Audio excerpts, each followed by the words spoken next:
अचानक सब कुछ हिलना बंद हो गया। लोग, वस्तुएं, सब, चाहे वो माहिका के चेहरे पर बहते हुए आंसू हों या राजवीर का गिरता हुआ खून, सब कुछ जम चुका था। किसी का गिरता हुआ चश्मा और यहां तक कि लोग जो उसके पीछे पड़े थे, सब जम गए। उन्हें देखकर ऐसा लग रहा था जैसे वो हमेशा से ही जमे हुए हों, मानो दुनिया से सारे रंग चले गए हों और सब कुछ काला या सफेद हो गया हो। राजवीर का सूट अभी भी चमक रहा था। ऐसा लग रहा था कि वो पहले ही मर चुका है और उसको नियंत्रित करने वाला कोई और ही है। उसने अपने दाहिने हाथ में एक लाल क्रिस्टल खंजर लिया हुआ है। वो भगवत के सीने में छुरा घोंपने के लिए आगे बढ़ा। अचानक पहले कमरे से कुछ हरी बत्ती के बिंदुओं ने उसका ध्यान खींचा। राजवीर मुड़ा और दूसरी मंजिल की ओर देखने लगा। वो अभिमन्यु को देख सकता था, जो शीशे के सहारे हरी बत्ती के बिंदुओं को इधर उधर घुमाने की कोशिश कर रहा था। अभिमन्यु ने शांति से राजवीर को देखा। हॉल में सिर्फ ये दोनों अकेले थे जिनके शरीर पर अभी भी रंग था। बाकी सब ब्लैक एंड व्हाइट हो चुका था।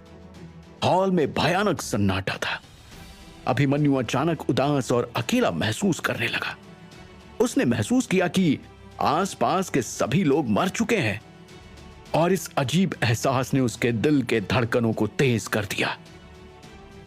दोनों ने एक ही समय में एक दूसरे को देखना बंद कर दिया और राजवीर के हाथों का खंजर उसके कवच में समा गया। राजवीर ने जमी हुई माहिका को पकड़ा और धीरे से बाहर की ओर चल दिया। कशहन! इस आवाज के साथ ही उनके जगह छोड़ने के बाद रंग नीलामी कक्ष में वापस लौट आया और फिर सब कुछ पहले जैसा रंगीन हो गया। पवित्र गियर, वो रत्न पवित्र गियर है। आरव अपनी जगह से उछलकर चिल्लाया। अभिमन्यु चुपचाप कुर्सी पर बैठ गया और उसने अपनी आंखें बंद कर ली। उसने कुर्सी के हत्थे को कसकर पकड़ रखा था। अंत में उसने फिर से हरे रत्न के जैसे ही किसी शक्ति का अनुभव किया। वो अद्भुत शक्ति जो समय को रोक सकती थी, लेकिन ये कोई साधारण चीज नहीं थी। अभिमन्यु बुदबुदाया। वो खड़ा हुआ और उसने उस जगह को देखा जहां राजवीर और माहिका ने कई सेकंड के लिए एक दूसरे को गले लगाया हुआ था। वो उस ओर चल पड़ा। नीलामी बाजार में जो कुछ हुआ उसके बाद अभिमन्यु ने सार्थक और आरव को राजवीर नाम के युवक का पता लगाने के लिए कहा। हालांकि कोई भी ऐसा निशान नहीं बचा था जिससे उसका पता लगाया जा सके। ऐसा लग रहा था कि उन दो बड़े परिवारों में समझौता हो गया है। अब उन्होंने लड़ना बंद कर दिया। उन्होंने राजवीर और माहिका के लापता होने के बारे में कुछ भी नहीं कहा। उन्होंने कोई ऐसी घोषणा नहीं की। 1 महीने बाद आरव के महल के रीडिंग रूम में अभिमन्यु एक कुर्सी पर अपने पैरों को क्रॉस करके बैठा था और वो एक ग्लास में हरी फलों की शराब की चुस्की ले रहा था। आरव और एक अधेड़ उम्र का जमींदार भूपेंद्र दूसरी तरफ बैठे थे। वो शांति से पवित्र गियर पर चर्चा कर रहे थे। पवित्र गियर एक हाई रैंक कैप्शन गियर है। हालांकि नीलामी हॉल में इससे पहले कि हम उसे नोटिस कर पाते, वो आदमी गायब हो गया। इस तरह का प्रभाव शायद कैप्शन गियर द्वारा ही निकाला जा सकता है, जीवन ऊर्जा से नहीं। केवल जादूगर ही ऐसा कर सकते हैं। भूपेंद्र जैसे लोगों को यह समझ नहीं आया था कि उस पल समय रुक चुका था। उन्हें केवल इतना पता था कि राजवीर और माहिका उनकी आंखों के सामने गायब हो गए थे। इसका मतलब यह है कि स्टोन ऑफ निसा कॉन्सेप्ट गियर था। यह तो मेरे लिए बहुत आश्चर्य की बात है, आरव ने कहा। एक गवाह ने कहा है कि उसने राजवीर और माहिका को शहर छोड़कर जंगल में जाते देखा है।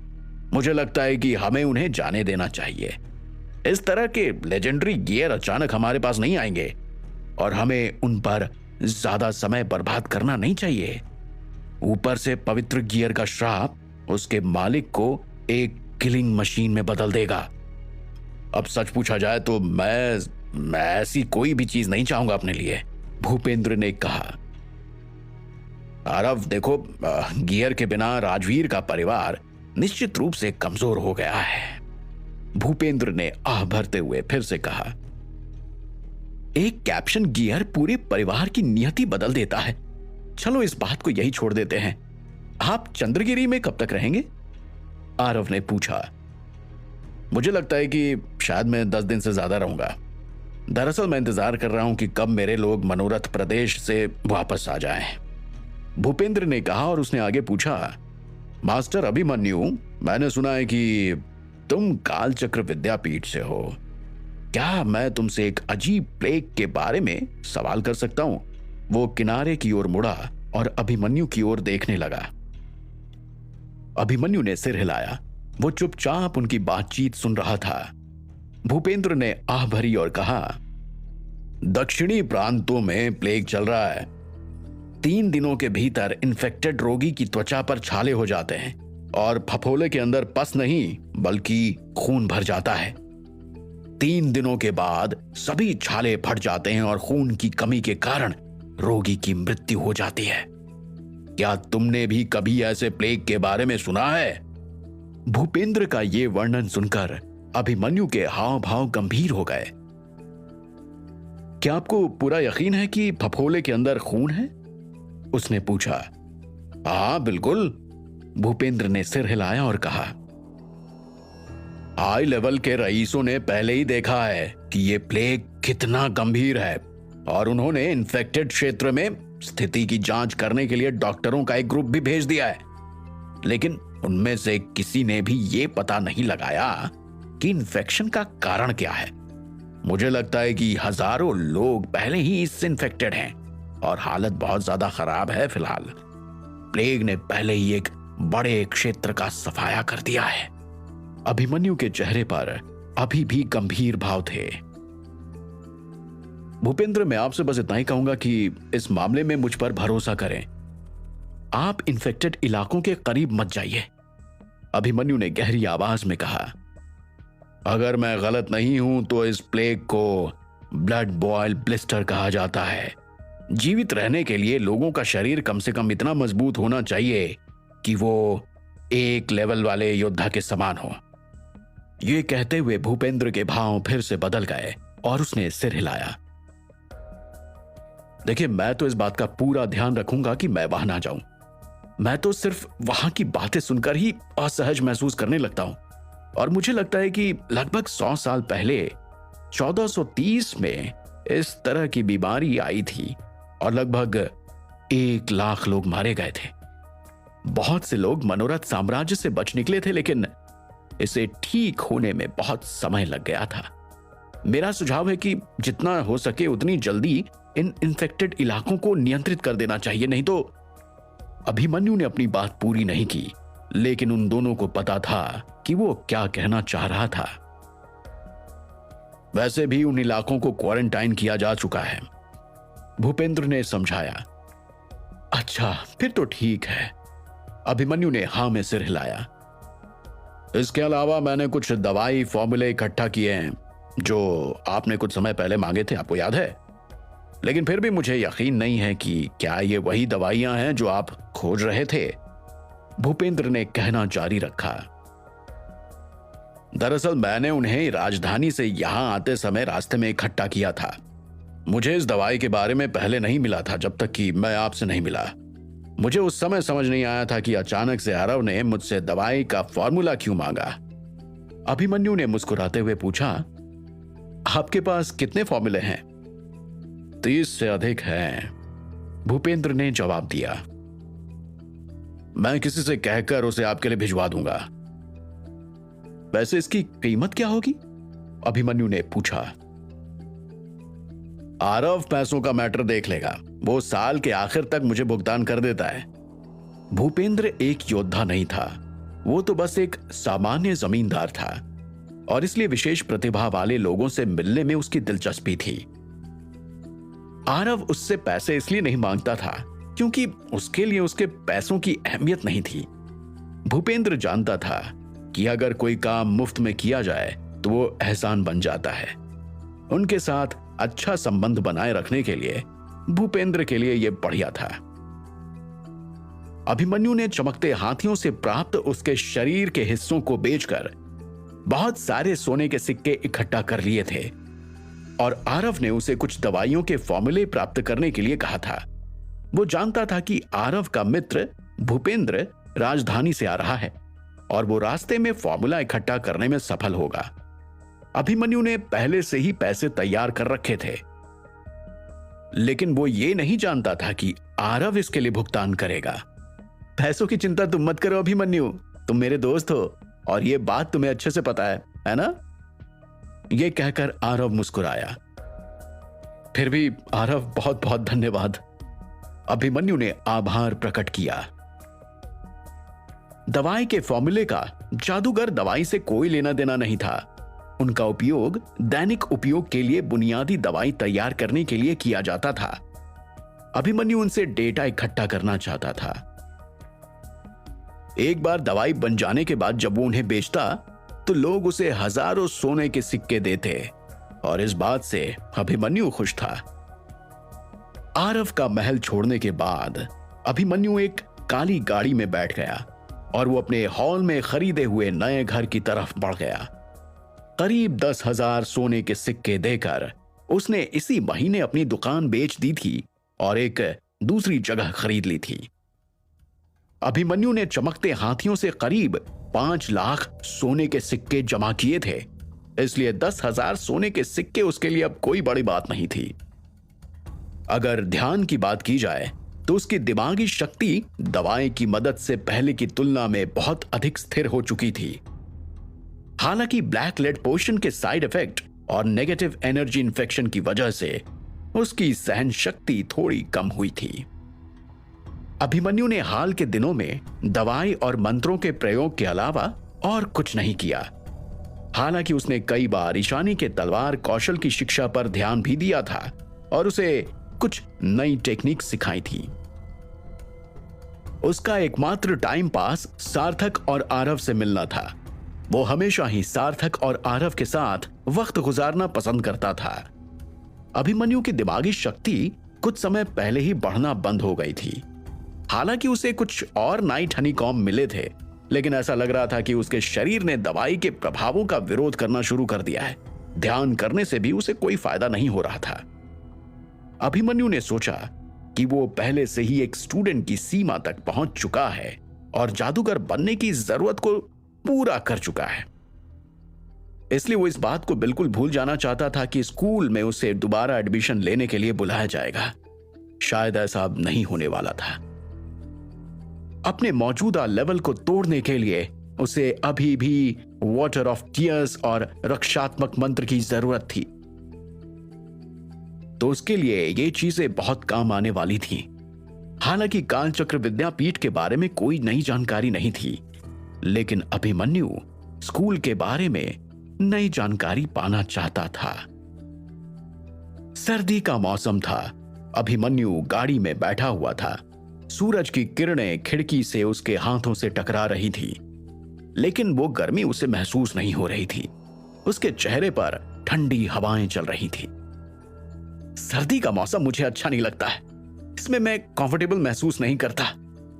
अभिमन्यु ने अपना कॉलर ऊपर खींचा और खिड़की से बाहर झांका। अधिकांश पत्ते पहले ही पेड़ों से गिर चुके थे और पैदल चलने वालों ने मोटे कोट पहने हुए थे। सब कुछ भूरा और सफेद दिख रहा था, यहां तक कि धूप भी पीली थी। आज की तारीख क्या है राधे? अभिमन्यु ने पूछा।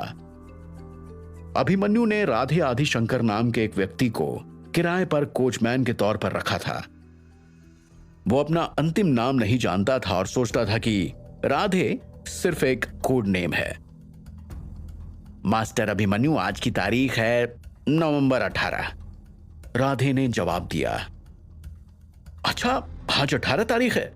मुझे लगता है कि जब तक सार्थक तैयार होता है तो मुझे सिल्वर ब्लू जेल में ले चलो।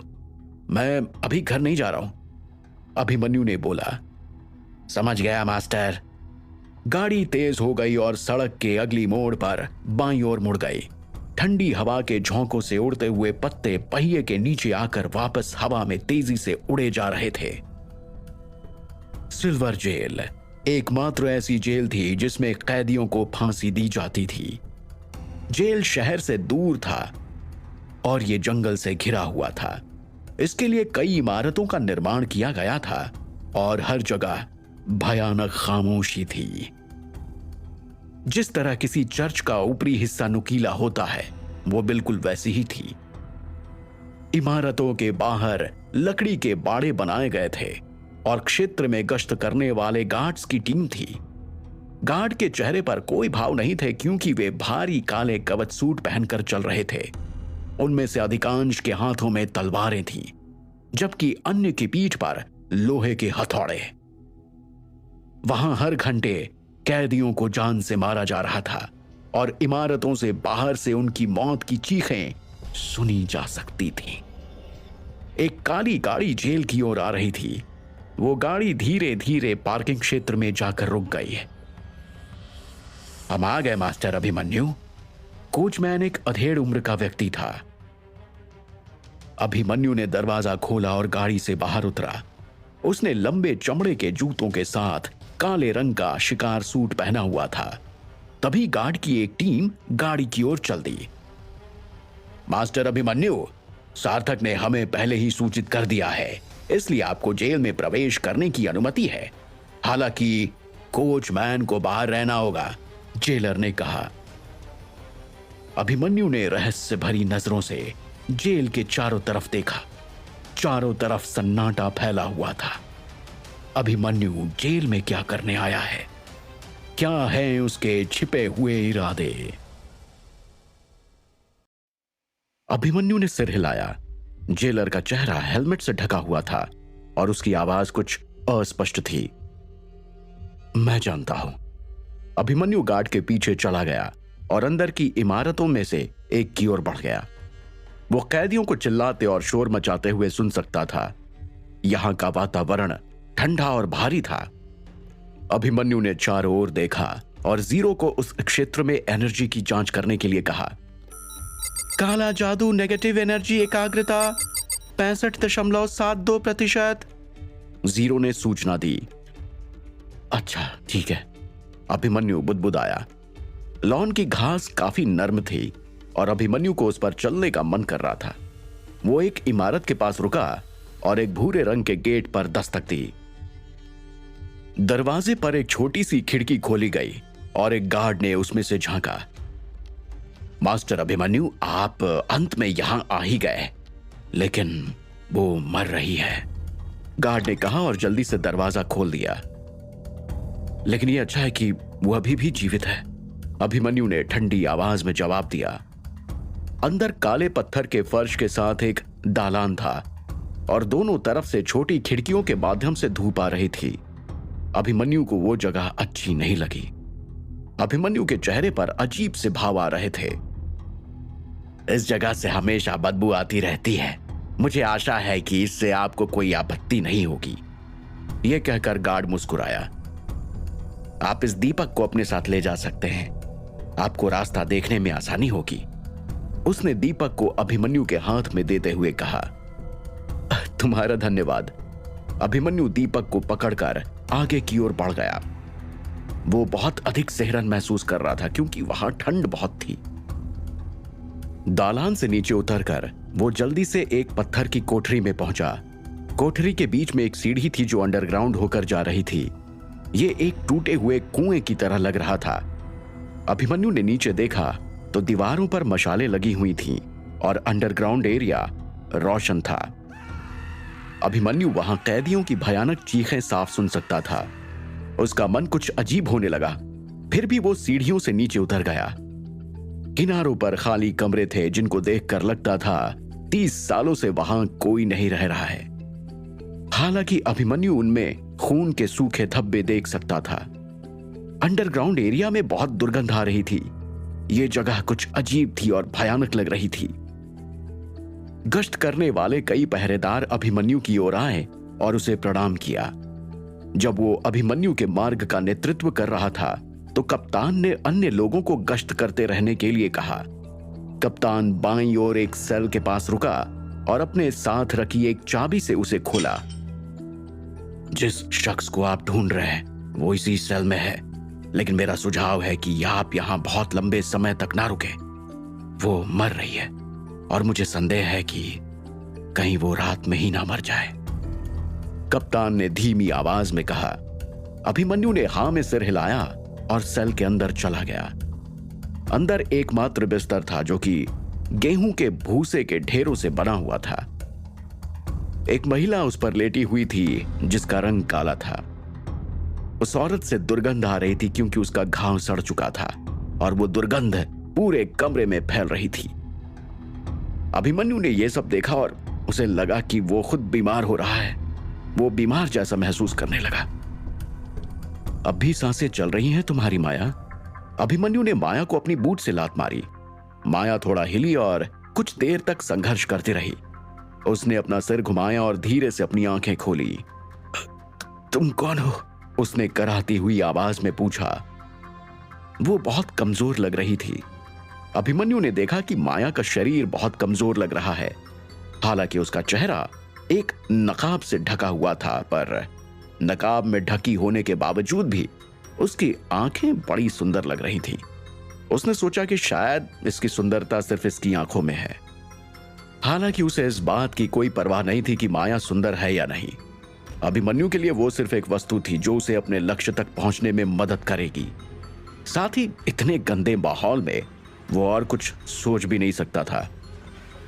मैं तुम्हें एक बात बताना चाहता हूं। रेत के जंगल के सांप का अंतिम ठिकाना जो था ना, उसे नष्ट कर दिया गया है। अगर मैंने उनसे रिक्वेस्ट नहीं की होती कि वो तुम्हें जीने दें, तो उन्होंने तुम्हें कब का मौत के घाट उतार दिया होता। तुम ये बात जानती हो ना? अभिमन्यु ने धीमे स्वर में कहा। जाहिर है उन्होंने मेरे आदेश को गलत समझ लिया और मेरे लिए उन्होंने एक खूबसूरत औरत को बचाया जिसका नाम माया है। उन्हें यह नहीं पता कि मैं सिर्फ एक जीवित औरत चाहता था जो बोल सके और मुझे मेरे मकसद को पाने में एक सीढ़ी का काम कर सके।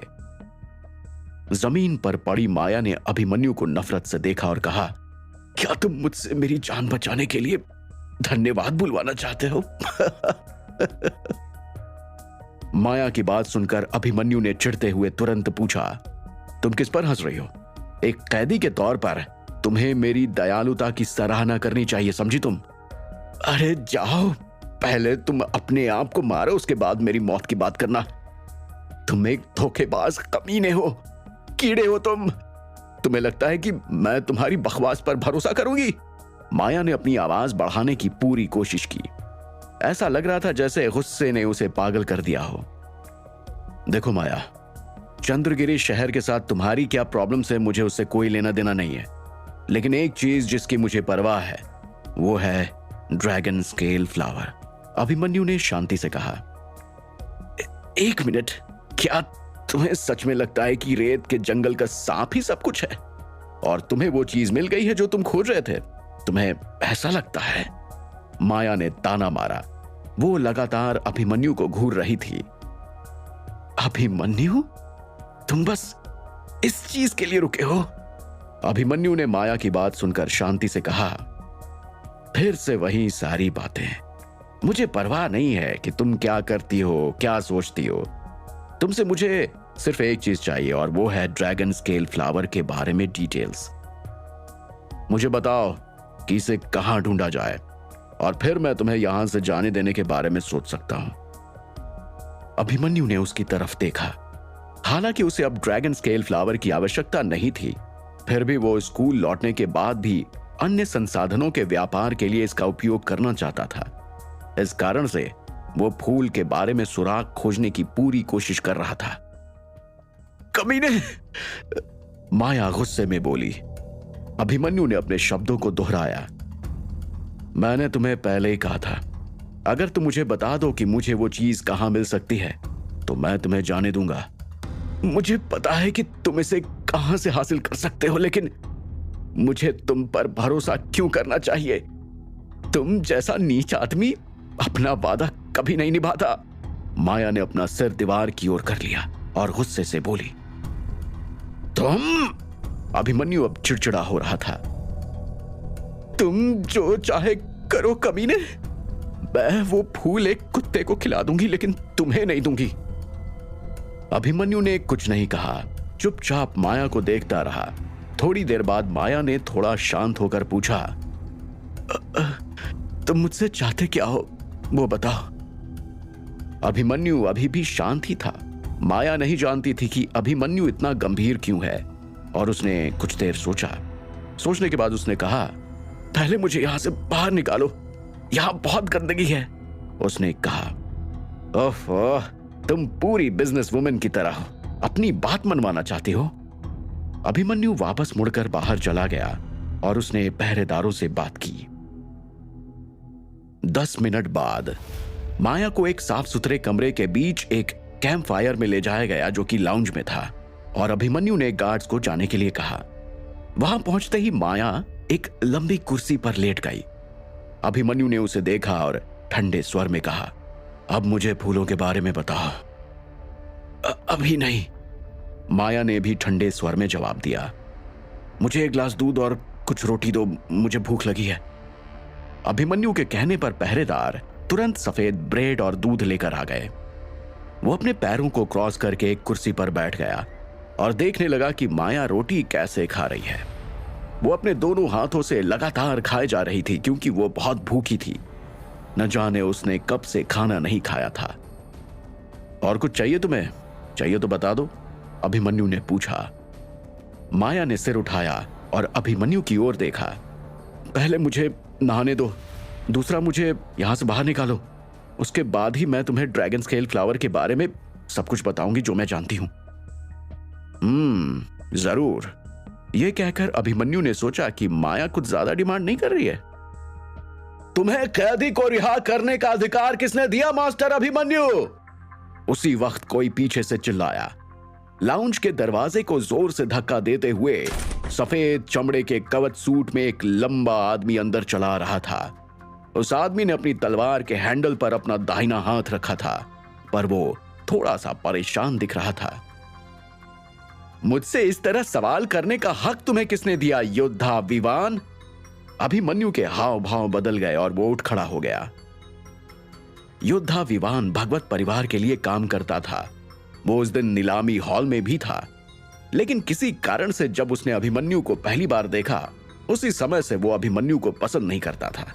और जब से उसने इस जेल का निरीक्षण किया, वो ये सुनकर कमरे में चला आया कि अभिमन्यु एक कैदी को रिहा करने की कोशिश कर रहा है।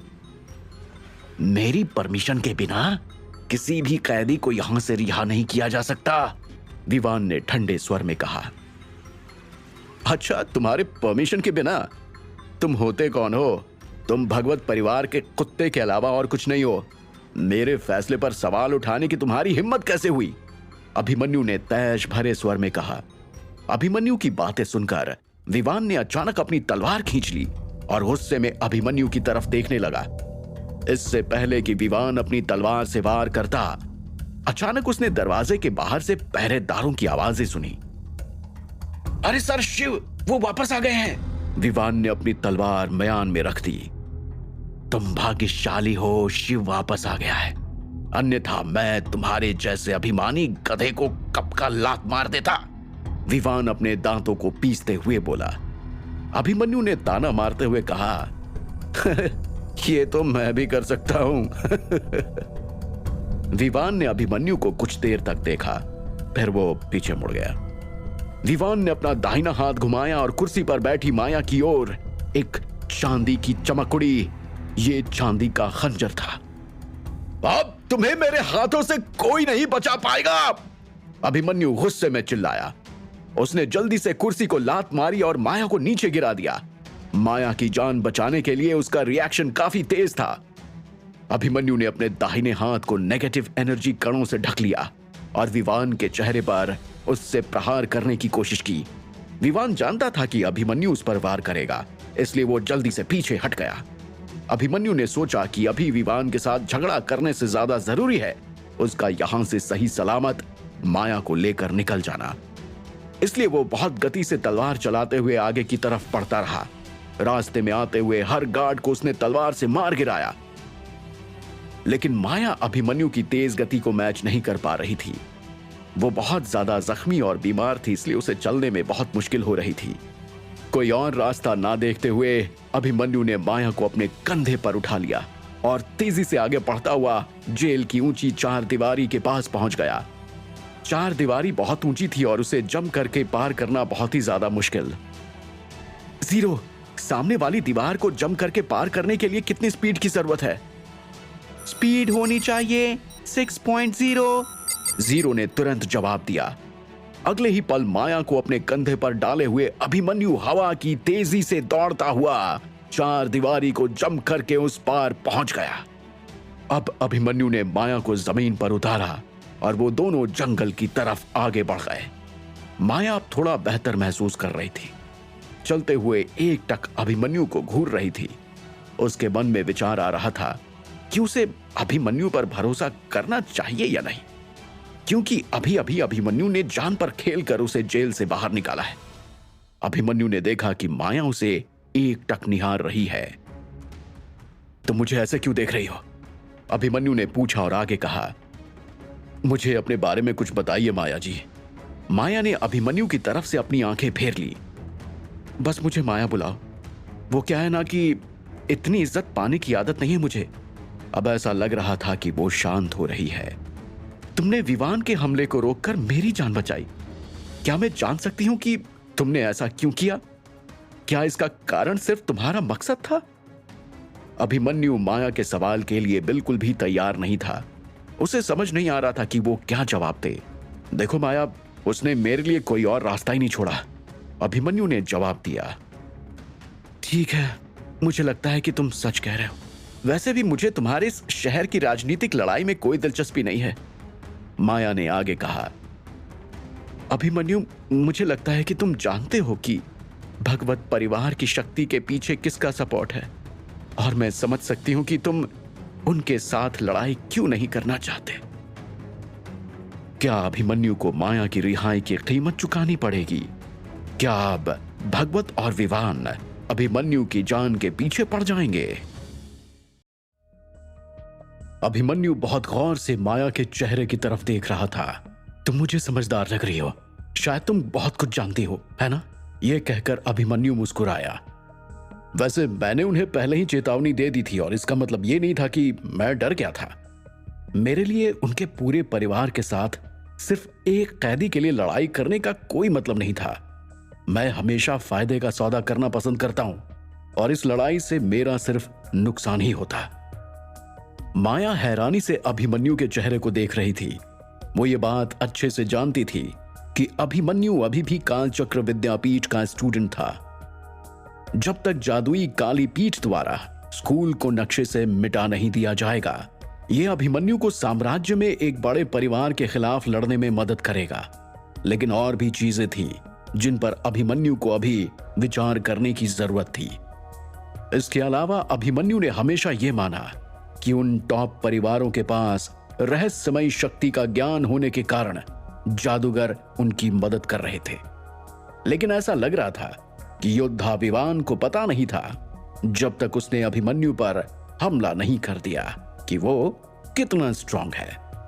और आखिरकार विवान ने जब अभिमन्यु को चुनौती दी तो अभिमन्यु ने उसे अच्छे से हराकर उसे समझा दिया कि वो अभिमन्यु से दूर ही रहे।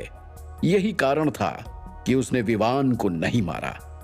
वो सिर्फ उन लोगों के पास संदेश भेजने की कोशिश कर रहा था। लेकिन विवान मर जाता तो भगवत अपने परिवार के सम्मान के लिए उससे बदला लेने की कोशिश करता, और अभिमन्यु ऐसा बिल्कुल भी नहीं चाहता था। इधर भगवत के महल के अंदर, सर भगवत, अभिमन्यु ने जो किया वो हम सबकी सोच से परे था। सिल्वर जेल हमेशा हमारे परिवार के नियंत्रण में ही रहा है, तो फिर उसे किसी कैदी को रिहा करने का अधिकार किसने दिया? और वो औरत भी। योद्धा विवान ड्राइंग हॉल के बीच में खड़ा था और गुस्से में चिल्ला रहा था। उसकी बात को बीच में काटते हुए भगवत जोर से चिल्लाया, बहुत हुआ, अब तुम चुप रहो। पहले तो कायर की तरह उस अभिमन्यु से हार गए और अब अपना ये बेशरम चेहरा मुझे दिखाने यहां आए हो। तुम लोगों ने राजवीर को पकड़ने के लिए कोई काम अभी तक नहीं किया है और तुम लोग इस समय केवल पवित्र गियर की परवाह कर रहे हो। मुझे इस बात की बिल्कुल भी परवाह नहीं है कि सांप के रेत का जंगल ग्रुप के साथ तुम्हारा क्या समझौता हुआ है, लेकिन तुम्हें कैदियों पर ज्यादा ध्यान नहीं देना चाहिए था। ये गलती कर दी है तुमने। साथ ही जब अभिमन्यु ने तुम्हें पहले ही चेतावनी दे दी थी तो तुम्हें उसकी चेतावनी को सीरियसली लेना चाहिए था। जान लो, उसने तुम्हें सिर्फ इसलिए नहीं मारा क्योंकि वो पूरे भगवत परिवार के साथ लड़ाई नहीं करना चाहता था। क्या तुम्हें सच में लगता है कि सार्थक को पता नहीं है कि तुम क्या कर रहे हो? विवान फिर से बोला, वो अभिमन्यु पूरा पागल है। वो क्या मुझे मारेगा? अगर मुझे गार्ड्स ने नहीं पकड़ा होता ना तो मैं तो उसका। मैंने कहा अब तुम चुप रहो, भगवत विवान पर चिल्लाकर बोला। वो उसके पास गया और उसने दाहिने हाथ से उसकी गर्दन को छुआ। ये क्या है? उसने विवान की गर्दन के दाहिने हिस्से को रगड़कर पूछा। भगवत की उंगलियों पर खून लग गया। यह बहुत करीबी मामला रहा होगा। अगर शिव नहीं आया होता और अभिमन्यु जानबूझकर नहीं रुकता तो तुम कब के मर चुके होते। विवान को अचानक एहसास हुआ कि अभिमन्यु के हमले से उसकी गर्दन पर चोट लगी है। अचानक विवान को अपनी पीठ पर ठंड लग रही थी। वो थोड़ा कांप गया। कैसे संभव है ये? वो पीछे हट गया। उसकी आंखें डर से बड़ी हो गई। मुझे पता है कि अभिमन्यु मुझे क्या बताने की कोशिश कर रहा है। उसे अब और मत भड़काओ। मैंने सुना है कि ये आदमी काल चक्र विद्यापीठ से है और उस स्कूल के जादूगर अपनी क्रूरता के लिए जाने जाते हैं। भगवत ने गहरी आवाज में कहा। तो क्या इसलिए हमने उसे अपना कैदी ले जाने दिया? विवान ने दांत पीसते हुए कहा। हमारे पास हमारी मदद करने वाला कोई जादूगर नहीं है, इसलिए फिलहाल उससे हमें कोई खतरा नहीं है। लेकिन अगर तुम अपने जीवन की परवाह नहीं करते हो तो बेशक तुम उससे लड़ने जा सकते हो। सार्थक ने अभिमन्यु को हमारे क्षेत्र में जाने के लिए कहा और उसका इरादा स्पष्ट था। वो चाहता था कि हम लड़ें या कम से कम हम एक दूसरे से नफरत तो जरूर करें। समय भी बहुत अच्छा था, मेरा मतलब है कि उसके फेवर में था। उसकी योजना लगभग सही थी। भगवत ने ठंडे स्वर में कहा। उसके चेहरे के भाव बदल रहे थे। भगवत ने आगे कहा, हमें जल्द से जल्द राजवीर को खोजने की जरूरत है। पवित्र गियर लगभग हमारे हाथ में था, लेकिन मुझे उम्मीद नहीं थी कि माहिका वहां आ जाएगी। चंद्रगिरी शहर के बाहर अभिमन्यु और माया एक जंगल में कंधे से कंधा मिलाकर चल रहे थे। पत्तियों ने अधिकांश सूर्य के प्रकाश को छुपा रखा था और उनके चारों ओर सब कुछ गहरा हरा था। वे एक खंडर के पास रुक गए। उसकी दीवारों में दरारें आ गई थीं और सीढ़ियां काई से ढकी हुई थी। एक चबूतरे पर एक पत्थर का घर बनाया गया था। अभिमन्यु का काला खंजर उसकी कमर से लटका हुआ था और धातु का धनुष उसकी पीठ पर था। इतने सारे झगड़ों के बाद क्रॉस गार्ड तलवार की धार में कुछ कमी आ गई थी और अभिमन्यु को समय नहीं मिल रहा था कि वो उसे फिर से तेज कैसे करे और कब करे। इसलिए अभिमन्यु ने कुछ समय से उसे अपने साथ ले जाना बंद कर दिया था। माया बिना एक शब्द कहे अभिमन्यु के पीछे पीछे चली जा रही थी। उसने अभी भी अपने चेहरे को काले नकाब से ढक रखा था, लेकिन नहाने के बाद उसने अपना कपड़ा बदल लिया। अब वो एक चमड़े का सूट पहनी हुई थी जिसका रंग भूरा था। उसके पैरों पर चमड़े की 2 पट्टियां थी और लगभग 8 लोहे के खंजरों ने पट्टियों के खांचों को भर रखा था। तुम ठीक हो ना? अभिमन्यु ने मुड़कर पूछा। हाँ, मैं ठीक हूं। माया ने सिर हिलाया। उसका चेहरा पीला पड़ा हुआ था और वो धीरे धीरे चल रही थी। तुम बीमार लग रही हो, तुम्हें अच्छे इलाज की जरूरत है, नहीं तो तुम मर जाओगी, अभिमन्यु ने हल्के स्वर में कहा। अभिमन्यु ने आगे कहा, ठीक है, एक बात बताओ, इस घर और ड्रैगन स्केल फ्लावर के बीच क्या संबंध है? अभिमन्यु ने सामने के घर की ओर इशारा करते हुए पूछा। माया ने कोई जवाब नहीं दिया और चुपचाप सामने वाले घर की ओर चलती रही। अंत में एक जगह पहुंचने के बाद माया ने कुछ देर तक अपने कपड़ों के अंदर कुछ ढूंढने की कोशिश की। वो लगातार चारों ओर देख रही थी, लेकिन उसके चेहरे पर एक निराशा नजर आ रही थी। फिर वो अपने सीने तक पहुंची और उसने वहां के अपने अंडरगारमेंट से एक कांच की छोटी ट्यूब निकाली। उस छोटी ट्यूब के अंदर काले कपड़े का एक टुकड़ा था। अभिमन्यु ने उसे हैरान नजरों से देखा और कहा, मैंने तो सोचा था कि वे तुम्हें पकड़ने के बाद तुम्हारा सारा सामान ले गए होंगे। तुमने इसे उन लोगों से कैसे छुपाए रखा? ये कैसे संभव था? सवाल सुनकर माया एक पल के लिए शर्मा गई। इसका तुमसे कोई लेना देना नहीं अभिमन्यु। ये कहकर उसने उस कांच की नली को अभिमन्यु की ओर फेंक दिया। तुम यही खोज रहे हो ना? ड्रैगन स्केल फ्लावर कहां मिलता है वो जगह? हमने इसे एक मिशन के दौरान हासिल किया था। हालांकि ये जगह बहुत खतरनाक है। हमारे ग्रुप के लोगों ने 4 ग्रुप्स को फूल इकट्ठा करने के लिए भेजा था। वो कुल 100 लोग थे, लेकिन उनमें से केवल एक ही बच पाया और केवल एक ही फूल प्राप्त हो पाया। बाकी सभी मारे गए। ये सब सुनकर अभिमन्यु हैरान दिखाई दे रहा था। उसने कांच की नली पकड़ ली। वो कांच अभी भी गर्म थी। उसे माया की यह हरकत बहुत अजीब लगी, क्योंकि वो उस फूल के स्थान का अनुमान लगाते हुए वहां तक ले तो जा सकती थी, लेकिन अगर वो चाहती तो वो इसे छिपा भी सकती थी। लेकिन जब उसने उसे वो दे दिया तो इसके बारे में और कुछ सोचने का कोई मतलब नहीं बनता है। ये सोचते हुए अभिमन्यु ने माया से पूछा, लेकिन मैं तुम पर भरोसा कैसे करूं? तुम मानो या ना मानो, मेरे पास बस इतना ही है। माया ने बहुत शांति से जवाब दिया। अभिमन्यु ने कुछ देर सोचा और ट्यूब से उसके ढक्कन को हटा दिया। फिर उसने ध्यान से काले कपड़े को खोला।